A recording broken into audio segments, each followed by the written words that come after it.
Je m'étais pas dit que je filmerais ces jours-ci en vacances. Mais en fait, là, je m'ennuie. Je suis à la plage. Les autres, ils sont soit allés se baigner, soit aller prendre un café. Et j'ai essayé de lire, mais j'y arrive pas parce que c'est en anglais et j'arrive pas à me concentrer parce que je suis trop fatiguée.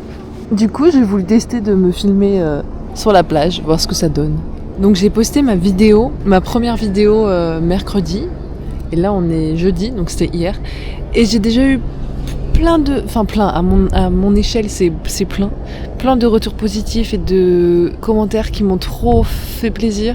Ça m'encourage trop à continuer et je pensais vraiment que j'allais avoir 12 vues et là j'en ai genre 116, donc c'est un truc de fou. Ça me fait grave plaisir.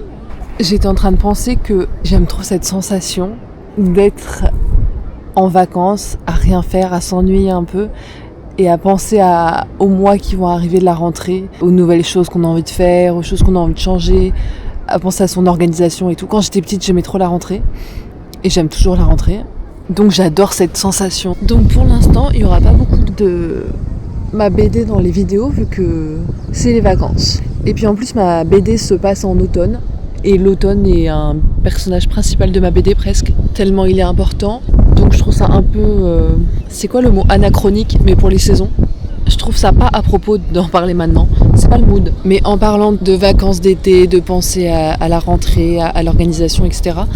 Bientôt je vais faire le planning de création de ma BD pour voir combien de pages par semaine j'ai besoin de dessiner. En fait dans l'idéal j'aimerais l'auto-éditer et la sortir pour l'automne prochain. Vu que c'est une BD qui se passe en automne, j'aimerais la sortir en septembre, un truc dans le genre. Donc il faudrait que je fasse un rétro-planning pour voir de combien de temps j'ai besoin. Donc je vous le partagerai évidemment. Je ferai sûrement ça en vidéo d'ailleurs. Ce sera mon petit mood de rentrée scolaire que j'aime. Bon sur ce je vais vaquer à mon ennui et on se revoit bientôt.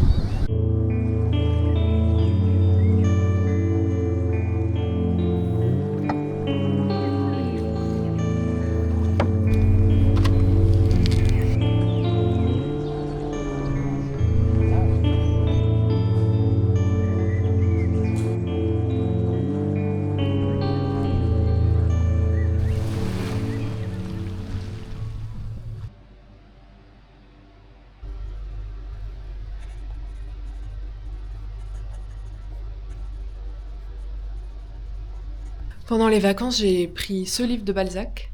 En fait, je l'avais commencé il y a quelques semaines, mais je l'avais abandonné parce qu'il m'ennuyait assez fort. En fait, je suis tombée amoureuse de Balzac et j'ai lu pas mal de ses livres, mais c'est le premier qui m'a ennuyée. Mais là, je sais pas pourquoi, quand je faisais ma valise, je me suis dit, ah, je vais le finir. Donc je l'ai fini.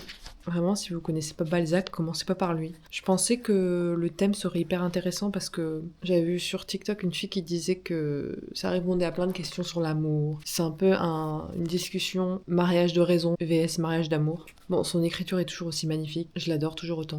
Mais lui, il m'a bien ennuyée. En fait, j'adore Balzac quand c'est plus du feuilleton, où il y a plus de rebondissements. J'aime pas trop le Balzac documentaliste, je sais pas si ça se dit. Parce que par exemple, j'ai lu Illusion perdue, c'est vraiment une brique. Je sais pas ce qui m'a pris de lire ce livre. Et c'était hyper intéressant, mais il y a plein de passages qui étaient vraiment super chiants à lire. Mais ça faisait une petite lecture pour les vacances. Mais j'aime bien finir les livres aussi, quand ils sont pas trop nuls. Voilà, c'était ma review de Mémoire de deux jeunes mariés. Et je vais lui noter 2 étoiles sur 5. Je peux pas mettre 1 étoile à Balzac, c'est pas possible.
Je me suis calée là pour vous parler.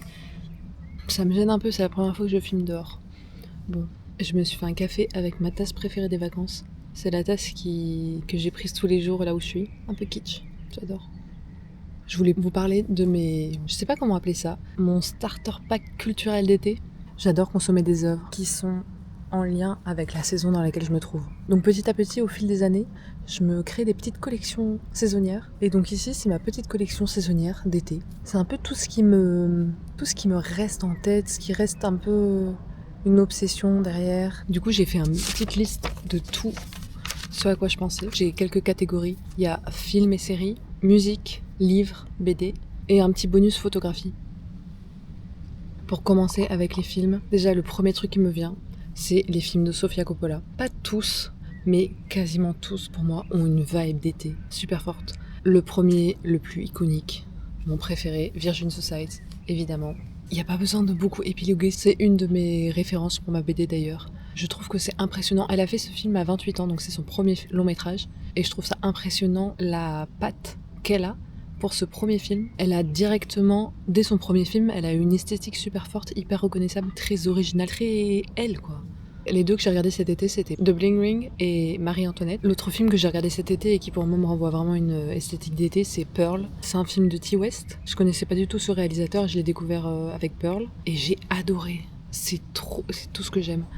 Parfois l'histoire est un peu molle, mais l'esthétique, les symboles et les images dans ce film, j'adore. J'aime bien aussi les choses un peu gore parfois, un peu ensanglantées. Ça me plaît. D'ailleurs, j'en ai mis dans ma BD, il y a des scènes un peu ensanglantées. Ça reste soft. Mais d'ailleurs, je sais pas à quel point je peux être trash ou pas. Je sais pas, j'explore encore. C'est des scènes que j'ai pas dessinées encore, donc on verra. Donc ce film m'a beaucoup marqué. Ensuite, un autre film que j'ai pas vu depuis super longtemps, mais qui a fort une esthétique d'été, c'est Mustang, et c'est très relié justement à Virgin Suicides. On dirait un peu une déclinaison de Virgin Suicides. C'est aussi 5 sœurs, là c'est en Turquie, qui sont enfermées dans leur maison par leurs parents, enfin enfermées. Il y a une pression familiale parce qu'elles ont joué dans l'eau avec des garçons et qu'elles se sont mises sur leurs épaules dans l'eau. Et donc c'était indécent qu'elles se frottent contre la nuque des garçons. Donc elles se font redresser par leur grand-mère. Je crois que c'est leur grand-mère. L'esthétique de ce film m'a beaucoup marqué, mais je l'avais vu quand j'étais au lycée, je crois. J'ai mis aussi dans cette liste Les Dents de la Mer. C'est tellement un film d'été, évidemment. J'ai une relation amour-haine avec les films de requins parce que j'ai une phobie de ce qu'il y a sous la mer. Je n'aime pas me baigner dans les profondeurs. Même d'ailleurs, quand il n'y a pas beaucoup de profondeur, j'ai peur. En grande partie, c'est à cause de ce film. Mais en fait, j'aime trop les films de requins. Aussi, j'ai un péché mignon. Dès qu'il y a un film de requin qui sort, j'ai envie de le regarder. J'aime bien, même quand c'est bien nul et tout, j'adore. Ensuite, en catégorie livre BD, déjà les BD loups. Un tome sur 2 à peu près se passe en vacances, se passe l'été, pendant les vacances de loup. J'ai pas besoin de présenter cette série de BD. En fait, je ne lis pas beaucoup de BD, étonnamment, parce que je dessine une BD. Mais les BD loups m'ont tellement marqué, je les ai tellement lus. C'est un peu ça qui est le déclencheur de pourquoi j'ai voulu faire une BD, c'est un peu loup. Et c'est tellement feel good, mais intelligent et doux et mignon. L'été, c'est trop la bonne période pour lire tout loup. La Morte-Bouse, quand ils construisent une cabane, quand ils vont dans la villa de Parmentier. J'adore. Pendant un temps, j'étais un peu obsessed avec loup. Je regardais tous les easter eggs partout. J'adorais ça. Ensuite, c'est des romans. Il y en a 2. J'ai lu déjà plusieurs livres qui se passent en été, mais il n'y en a que 2 qui m'ont vraiment marqué et qui sont vraiment 5 étoiles pour moi. Donc déjà, si vous n'avez pas lu Bonjour Tristesse, si vous n'aimez pas trop lire et que vous avez envie de vous remettre à la lecture et que vous êtes une fille, une femme, Bonjour Tristesse. C'est court, c'est facile à lire, c'est parfait, c'est un petit bijou de littérature, c'est parfait. Et c'est un peu torturé comme j'aime, c'est profond, c'est un peu zinzin, mais c'est digeste. Ensuite, un deuxième qui n'a rien à voir, qui est pas digeste du tout parce qu'il est même pas traduit en français, il est anglais. Il s'appelle Cursed Bread et je l'ai lu cet été. J'ai adoré. Je rêve qu'il soit réalisé en film. En gros, c'est inspiré de l'histoire vraie qui s'est passée en 1951 au village de Pont-Saint-Esprit, en France, où en fait il y a eu un empoisonnement général dans la ville. Les gens sont devenus un peu fous, ils étaient malades, il y en a qui sautaient par les fenêtres et on ne sait pas encore exactement à quoi c'est dû. et on soupçonne que c'est dû au pain. Et dans ce livre, c'est inspiré de ces faits-là. C'est l'histoire de la femme du boulanger qui voit arriver dans son village un nouveau couple, l'ambassadeur et sa femme. Et en fait, la femme du boulanger, j'ai oublié leur prénom, devient un peu obsédée par cette femme et son mari. Et c'est une histoire comme ça d'obsession, de séduction, c'est sensuel, en plus avec l'histoire des pains, de pétrir la pâte. Plus on avance dans l'histoire, plus les gens deviennent fous. Il y a des trucs bizarres qui se passent. Bon, à la fin, ça part en cacahuète. Mais si un jour il est traduit en français, ou si vous savez lire en anglais, franchement, pépite. En fait, j'adore les trucs un peu bizarroïdes. Et aussi, ça se passe l'été, il fait chaud, c'est poisseux, j'adore. Et 2 autres livres à mettre sur ma liste, qui sont un peu dans la même catégorie, c'est des grosses briques qu'on lit en été, dans lesquelles on se plonge. Biographique ou autobiographique. Et donc il y a I'm Your Man de... j'ai oublié son nom. Sylvie Simmons, je crois, qui est une biographie de Leonard Cohen. Génialissime. J'ai adoré ce livre. Et je l'ai même pas fini d'ailleurs. Je l'avais lu il y a 2 étés. Et c'est vraiment une grosse brique. Et j'en étais peut-être à la moitié. Mais en fait, j'aime tellement me plonger dans la vie de quelqu'un, et surtout Leonard Cohen. Je le découvrais, en fait, je le connaissais pas du tout. Je connaissais juste Alléluia, c'est tout. Et j'aime tellement sa sensibilité. Puis j'adore suivre, un peu comme avec Patti Smith, j'adore suivre un artiste qui crée son environnement de travail, ses inspirations, là où il va, ses pérégrinations. J'adore. Et un peu dans la même veine, mais là, autobiographique, c'est les journaux de Sylvia Plath que j'ai découvert cette année. En fait, l'année dernière, j'ai lu La Cloche de détresse et c'était un énorme coup de cœur. Je crois que c'est ma lecture préférée avec Jeanne Eyre. Et les journaux de Sylvia Plath, pareil, c'est une brique. Et ça, je trouve ça génial l'été, de se plonger là, de garder ce seul livre pour tout l'été, de se laisser emporter par la vie de quelqu'un d'autre. Et surtout, ces 2 personnes-là, elles sont tellement sensibles, un peu zinzin sur les bords. Pour les séries, j'en ai qu'une seule sur ma liste qui me fait grave ambiance été, c'est Sex and the City. Pareil, j'ai une relation un peu d'amour-haine avec cette série parce qu'elle est iconique. Les images sont magnifiques. C'est des femmes dans la trentaine, c'est à New York. C'est trop cool, quoi. À la fois, parfois, je me dis, c'est tellement centré. Enfin, c'est un peu le but de la série, mais c'est tellement centré sur les hommes. Un peu trop. Un peu... Et puis Carrie et Big là, aïe, j'aime quand même trop cette série. Et puis c'est vraiment, ça donne une ambiance d'été alors que ça se passe pas forcément en été. Je sais pas, les couleurs. Et après, dans ma catégorie photo, j'ai qu'une seule photographe dans ma liste, c'est Isabelle Lévistre. Je ne sais pas si c'est ma mère qui la connaissait ou je ne m'en souviens plus. J'avais son livre dédicacé, elle a une série de photos, et bien sûr j'ai pas le livre avec moi, qui s'appelle Anamnèse. Et c'est tellement l'été pour moi. Il y a une esthétique très vaporeuse, très aérienne. C'est des noirs et blancs, parfois c'est flou, parfois c'est surexposé. Pas surexposé, mais double exposition. Dans mon souvenir, c'était ces filles qu'elle prenait en photo. J'aime beaucoup cette ambiance. Et dans ma BD, il y a un des personnages, Aster, qui prend des photos. C'est sa passion de prendre des photos. Et parfois, j'essaie d'imaginer à quoi ressembleraient ces photos. Et je crois que ça ressemblerait un peu à ça. Le peu que j'ai commencé à dessiner des photos qu'elle prend, déjà, c'est du noir et blanc. Et j'imagine un peu ça. Bon, par contre, ça va être hyper dur de transcrire du flou en dessin. C'est marrant parce que je me rends compte que vraiment dans chaque œuvre qui m'ont marqué, il y a des éléments comme ça que j'ai retirés de chaque œuvre et je vois exactement quel élément précis j'ai retranscrit ou j'ai réutilisé dans ma BD. Ensuite, la dernière catégorie, c'est la musique. C'est assez sommaire, je suis pas une grande aventurière de musique, mais en tout cas, évidemment, surtout pour quelqu'un qui est fan de Taylor Swift comme moi, l'album mythique. Pour l'été, c'est Folklore. C'est son meilleur album, sa meilleure écriture. Et c'est une bonne entrée en matière pour les gens qui connaissent pas Taylor Swift ou qui la connaissent que de ses gros hits. Ensuite, l'album de mon été, c'est vraiment l'album d'Addison Rae. Il est génialissime. Et en fait, ce que j'aime par-dessus tout et ce qui se ressent vraiment dans cet album, c'est que ça a été fait seulement par 3 personnes. Et je trouve que quand les albums sont faits par très peu de personnes et les mêmes personnes sur tous les titres, il y a vraiment une concentration, un fil conducteur, quelque chose de très précis. Et là, c'est ce qui s'est passé. Et elle a fait du coup 3 personnes. Il y avait Addison Rae et 2 productrices. Mais en tout cas, déjà que ce soit fait par 3 femmes et seulement 3 femmes.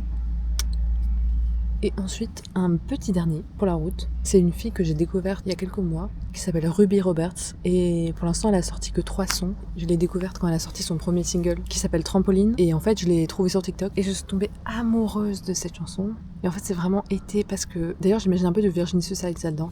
Un peu de l'ennui adolescent, l'été, être dans le jardin, observer les voisins parce que t'as rien à faire. Pareil, j'adore. Voilà, c'était la dernière petite pièce de mon puzzle d'inspiration d'été. Ouais, l'été, c'est une saison que j'aime vraiment beaucoup pour un sentiment particulier qui est l'ennui l'été. Et c'est pas l'ennui, c'est comme ce que je disais à la plage en fait. C'est pas l'ennui négatif, c'est un ennui qui est doux. Et je trouve que c'est beaucoup retranscrit dans les œuvres qui parlent de l'adolescence. Et d'ailleurs, c'est un sentiment qu'on a beaucoup quand on est ado, parce qu'on a moins de liberté de faire ce qu'on veut quand on veut. Et donc en fait, au départ, mon histoire partait de ce sentiment-là, de l'ennui. Et c'est marrant parce que je suis en train de faire mon deuxième vlog là, et tout finit par avoir un sens. Et j'ai pas fait exprès. Maintenant, je vais rentrer, faire mon montage et je pourrai poster ça demain. Mon espoir, c'est de réussir à faire une vidéo par semaine. Si j'y arrive, ce serait magnifique.